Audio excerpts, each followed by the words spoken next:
വേറൊരാളുടെ ബെഡ്റൂമിൽ കയറിയിട്ട് അണ്ണാക്കും തുറന്നിട്ട് ഭാര്യയ്ക്ക് വാരി കൊടുക്കുന്ന സ്വഭാവം എനിക്ക് തോന്നുന്നു നിങ്ങൾക്കില്ല. എനിക്ക് തോന്നുന്നു മേഡത്തിന് ഉണ്ട്. എന്തിനി? അതുകൊണ്ടാണ് മേഡം അണ്ണാക്ക് തുറന്ന് നോക്കി ബിഗ് ബോസിൽ വന്നു. ബിഗ് ബോസിന്റെ അടുത്ത് നാട്ടുകാരെടുത്ത് വെളിയിൽ കടന്നു. എന്തായിരുന്നു എന്തൊക്കെയായിരുന്നു അവന്റെ അഹങ്കാരം. അവർക്ക് മനസ്സിലായി ഇത് വെറും മൊണ്ണയാണെന്നുള്ളത്. ഓക്കെ, ഇതിനെ കൊണ്ട് കാര്യമില്ല എന്ന് ആൾക്കാർക്ക് മനസ്സിലായി.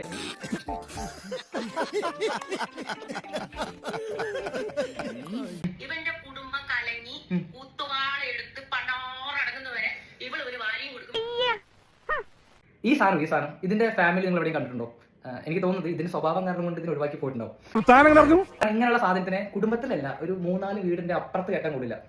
ഇതുപോലൊരു ദുർദിനം എന്റെ ജീവിതത്തിൽ ഇതുവരെ ഉണ്ടായിട്ടില്ല. ഞാനൊക്കെ കുണുവാന്ന് പറഞ്ഞാൽ ശരി, എനിക്ക് 29 വയസ്സ് 30 വയസ്സുള്ളൂ. അപ്പൊ ഇതിന് എന്താ പറയാ, മുതുക്കളവിയെന്നോ നെഞ്ചു കൊള്ളുന്ന വർത്തമാനം പറയരുത്. തത്തമ്മച്ചുണ്ട് കണ്ടോ? തച്ചുണ്ട് എങ്ങനെ നിൽക്കണം മുഖം. നീ സഭ്യതയുടെ അതിർവരമ്പുകൾ വീണ്ടും ലംഘിക്കുന്നു.